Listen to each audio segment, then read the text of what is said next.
Assalamualaikum warahmatullahi wabarakatuh. Perkenalkan, nama saya Windy Stoningrum dari kelas 2A. Terus NPM saya 213101030. Nah, sebelumnya yang terhormat Ibu Yani Sania selaku dosen pengampung mata kuliah Bahasa Indonesia.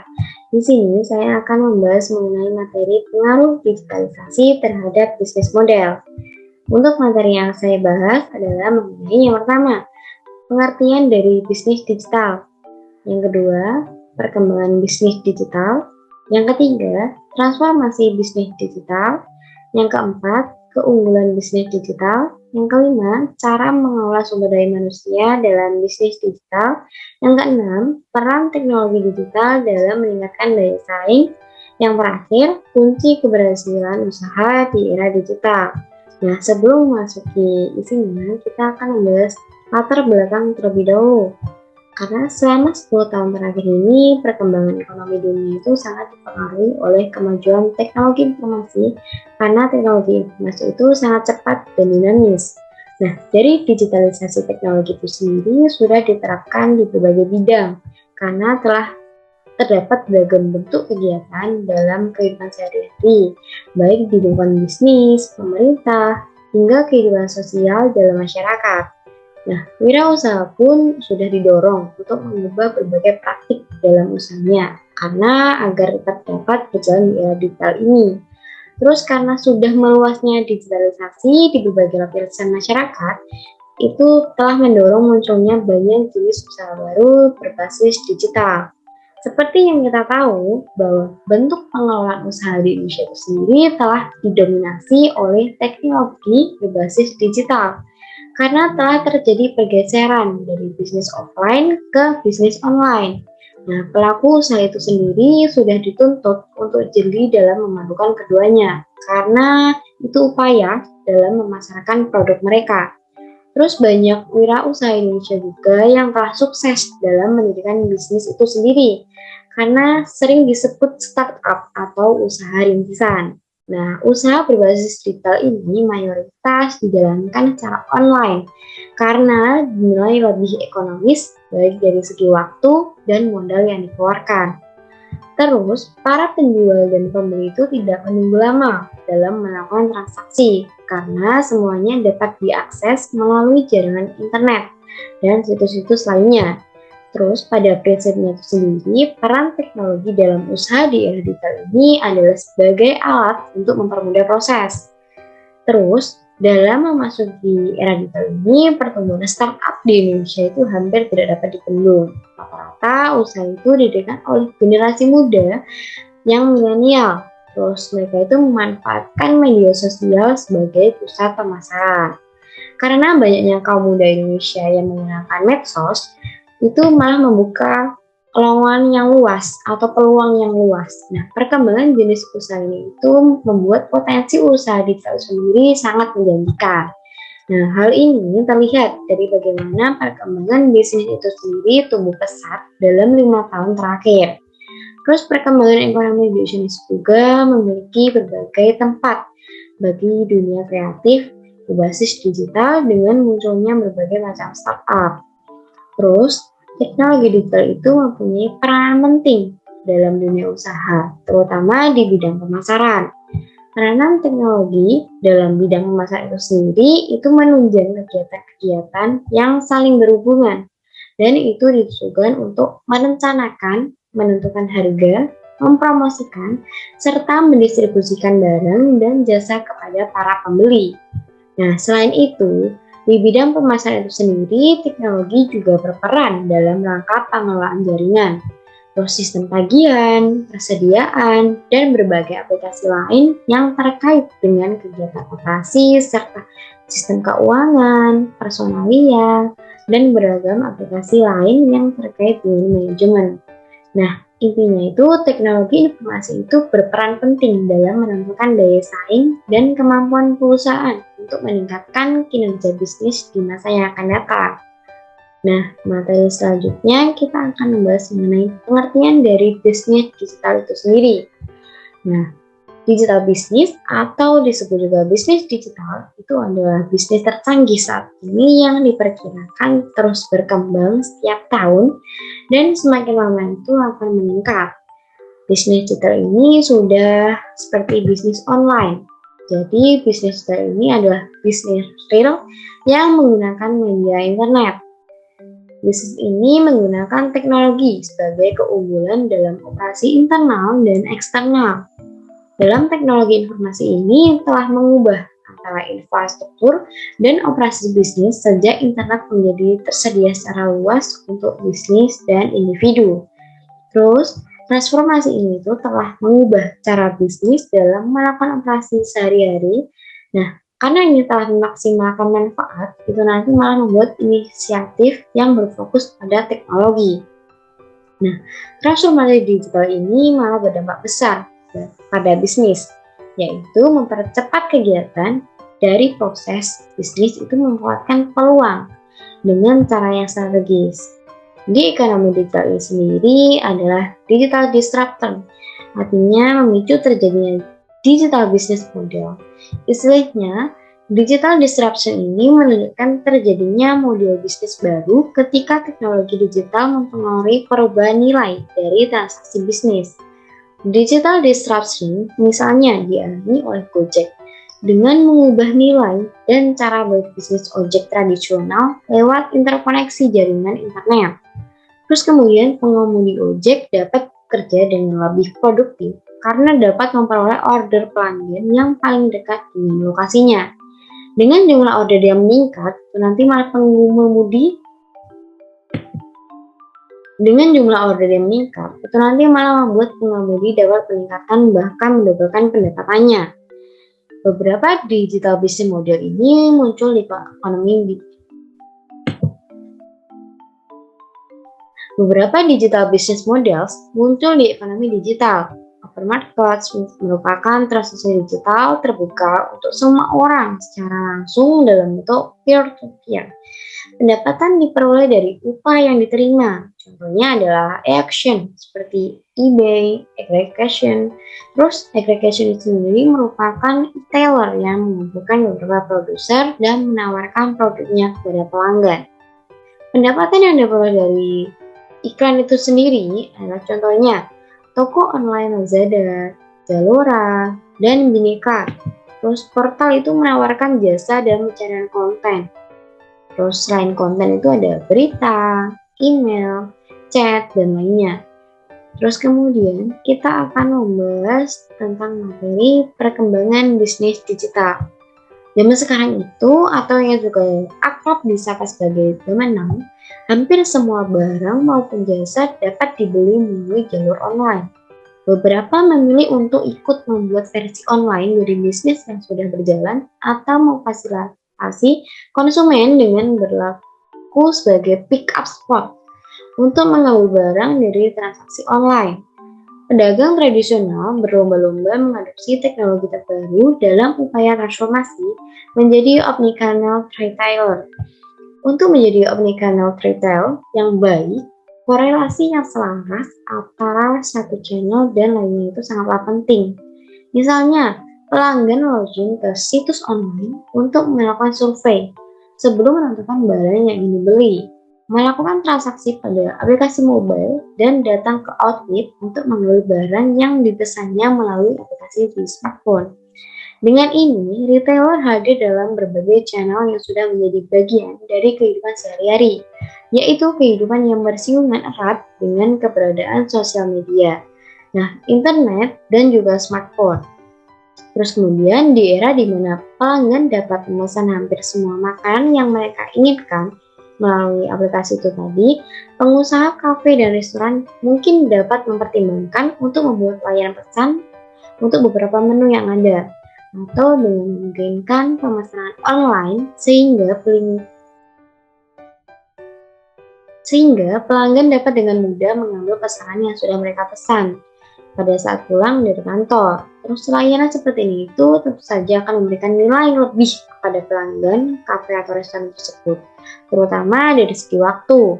Waktu yang tadinya dipakai untuk datang ke restoran menunggu dilayani, melakukan pemesanan, melakukan pembayaran, dan menunggu pesanannya dapat digunakan untuk melakukan aktivitas yang lainnya.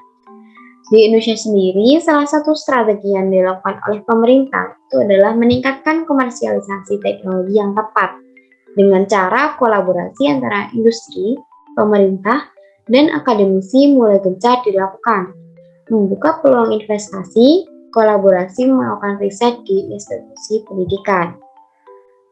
Kemudian lanjut mengenai materi transformasi bisnis digital.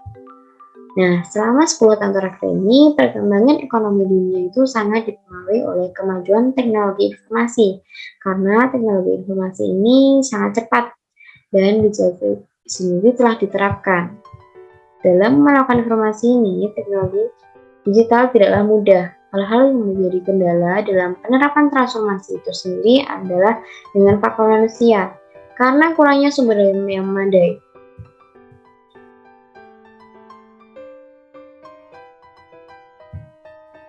Nah, selanjutnya membahas mengenai transformasi bisnis digital. Dalam melakukan transformasi digital ini tidaklah mudah. Hal-hal yang menjadi kendala dalam penerapan transformasi digital adalah dengan faktor manusia, karena kurangnya sumber daya yang memadai, kurangnya strategi bisnis yang jelas, serta proses bisnis yang tidak berfokus pada kebutuhan pelanggan. Transformasi digital itu sendiri sebuah pergeseran yang struktural secara bertahap, menyeluruh, dan tidak dapat dikembalikan ke bentuk semula atau irreversible.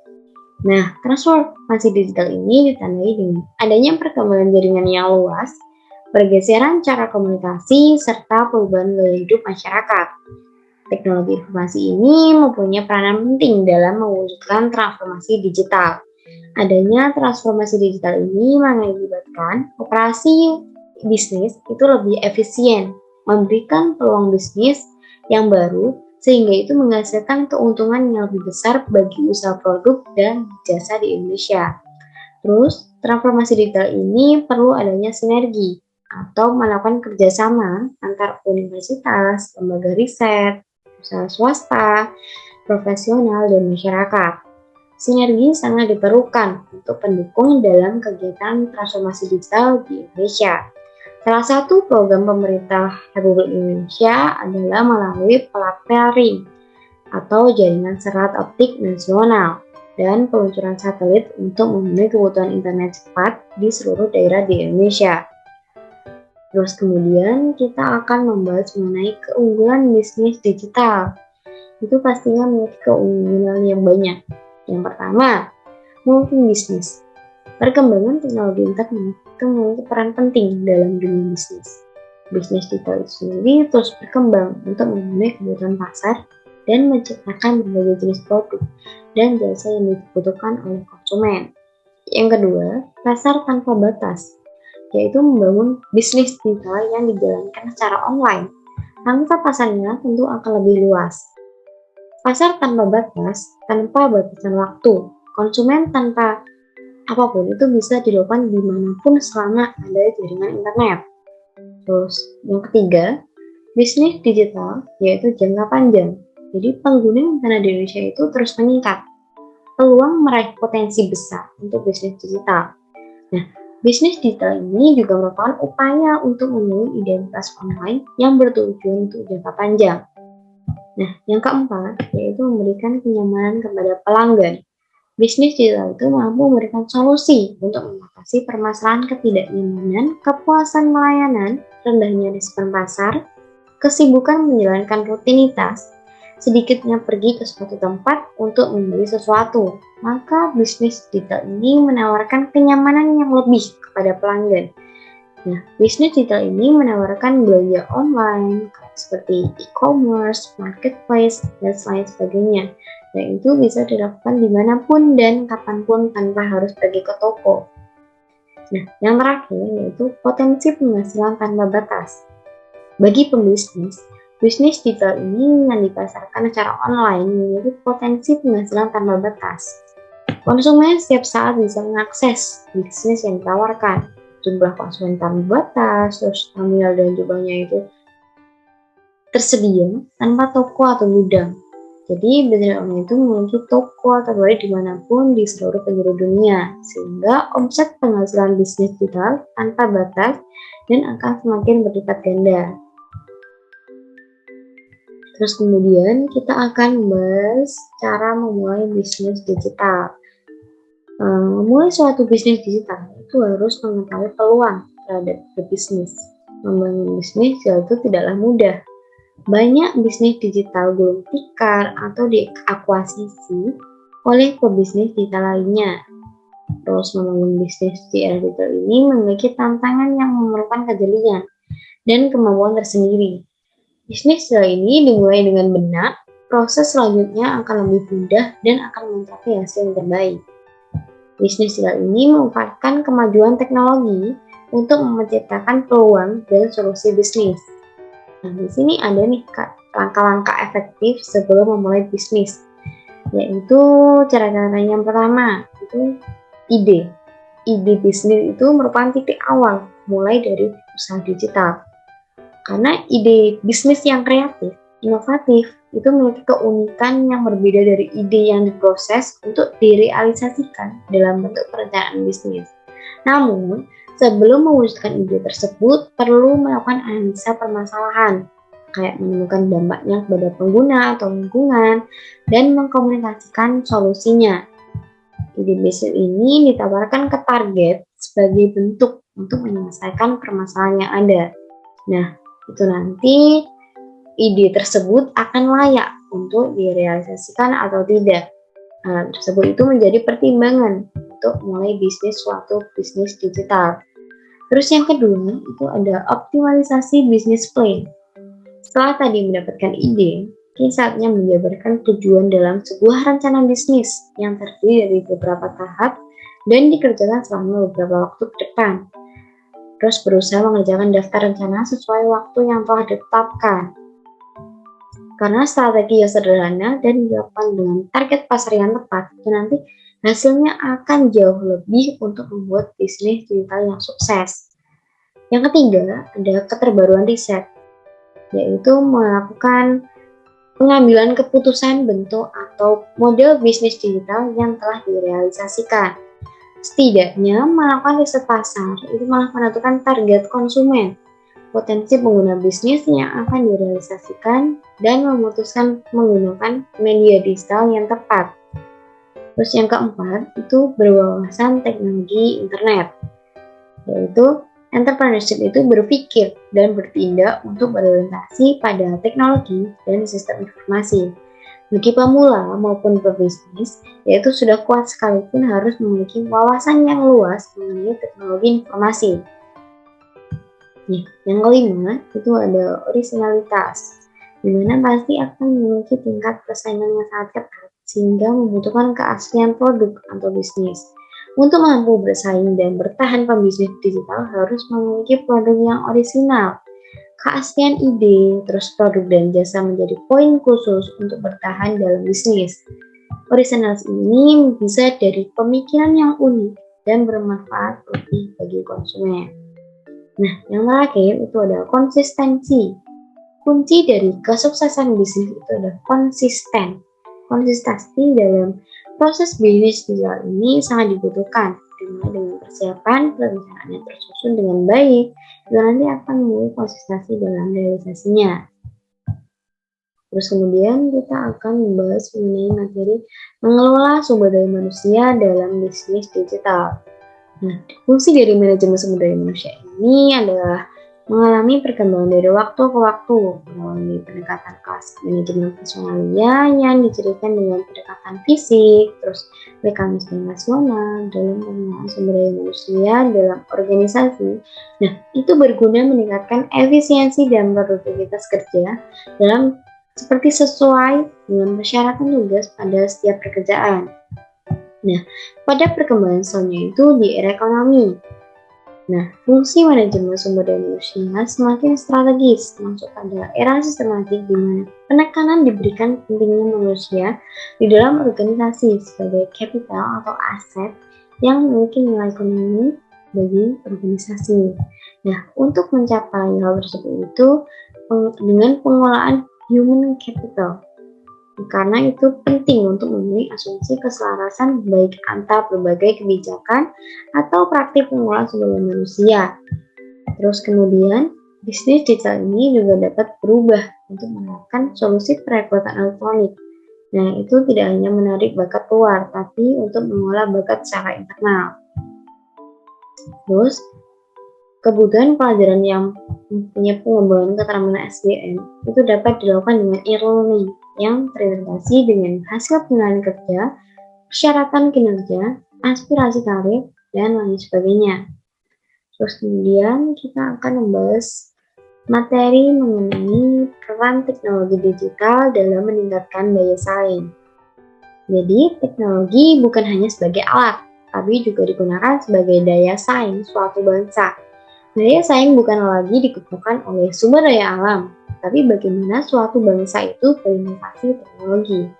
Pengembangan teknologi itu dilakukan tentunya mencakup berbagai bidang, termasuk pangan. Terus selain mendukung kebutuhan pangan, pemerintah itu selalu berupaya untuk menjaga keragaman dan kearifan lokal dalam panganan. Terus untuk bidang transportasi itu sendiri, pihak ini mendukung program pemerintah mengenai modal transportasi berbasis baterai dengan sentuhan teknologi dan bersifat ramah lingkungan. Pastinya tidak ada asap yang membubar di udara sekitar, jadi termasuk ramah lingkungan. Terus kemudian materi terakhir yaitu kunci keberhasilan usaha di era digital. Dalam menjalankan bisnis, pemasaran itu salah satu langkah penting yang bisa mempengaruhi perkembangan bisnis. Dalam pemasaran itu diperlukan untuk memperkenalkan produk dan jasa kepada masyarakat luas. Nah, berbeda dengan dulu, di era digital ini semuanya juga harus dilakukan secara digital. Strategi bisnis di era digital yang dapat diterapkan oleh wirausaha, yaitu yang pertama, mematangkan strategi digital. Seorang wirausaha itu juga harus mempertimbangkannya secara matang dan memastikan bahwa strategi itu bisa membuat unggul dari para pesaing lainnya. Strategi digital yang dirancang harus mampu mentransformasikan secara menyeluruh, tidak hanya terfokus pada strategi secara individual. Terus yang kedua, tidak takut mengambil resiko. Selalu ingatlah pepatah yang mengatakan no pain no gain. Konsep ini juga berlaku untuk ketika seorang wirausaha dalam menerapkan konsep digital dalam bisnis. Nah, digitalisasi ini penting untuk membangun bisnis agar tidak ketinggalan dengan para pesaing dan harus siap dengan segala resikonya. Wirausaha itu harus selalu ingat bahwa kegagalan adalah hal yang tidak bisa dipisahkan dalam pembangunan bisnis. Yang ketiga ada marketing melalui media sosial. Jumlah pengguna media sosial yang tidak sedikit tentu akan mendukung proses marketing bagi wirausaha lewat internet. Tidak hanya media sosial, tapi juga harus mengoptimalkan konten yang ada di situs. Jika bisa mengeksekusi strategi di atas dengan maksimal, maka proses marketing yang dilakukan pun akan sukses. Maka, saatnya seorang wirausaha itu harus melakukan pengembangan bisnis secara digital. Strategi bisnis yang dibuat itu secara matang itu nanti akan menghasilkan hasil yang kamu capai, malah membuat bisa maksimal. Terus yang keempat, membekali SDM dengan pengetahuan digital. Digital itu tidak cukup hanya dimiliki oleh pihak manajerial. Pihak karyawan tidak boleh gagap teknologi. Nah, hal ini itu menghambat proses eksekusi lainnya. Pastikan pemilik usaha itu merekrut generasi yang melek teknologi sehingga terampil melakukan semua pekerjaan secara digital dengan lancar. Jika karyawan belum matang secara teknologi, maka bisa melakukan sosialisasi untuk membekali karyawan dengan keterampilan digital yang memadai. Nah, itu tadi materi yang saya sampaikan. Perkiraan ada 7 materi yang saya bahas tadi. Pastinya kalian sudah paham dengan teknologi itu sendiri karena sudah ramai di kalangan seperti bisnis yang online, seperti itu. Jadi kesimpulan yang dapat diambil itu, wirausaha itu seorang yang bisa memanfaatkan teknologi informasi menjadi basis tidak hanya melakukan sustaining innovation, juga disruption innovation dengan melakukan terobosan yang tidak linear lagi namun bersifat eksponensial. Intinya, sebagai wirausaha itu Anda harus mampu membaca sinyal-sinyal yang perubahan meskipun sinyal itu sangat lemah. Karena ada suatu tokoh, Rinal Kasali menegaskan bahwa yang dimiliki oleh seorang wirausaha itu ada 3 zona, the past, the present, and the future. Di mana the past dan the present adalah masa lalu, yang perlu dipikirkan adalah the future, yang harus didukung oleh 4 yaitu new mindset atau cara berpikir baru, terus breakthrough atau pendobrak, terus experience atau percobaan, terus disruptif atau disrupsi. Terus, menghadapi era kekinian ini dapat berbisnis dengan baik harus dapat memanfaatkan teknologi digital dan internet agar dapat membangun manajemen atau hubungan dengan konsep lebih optimal.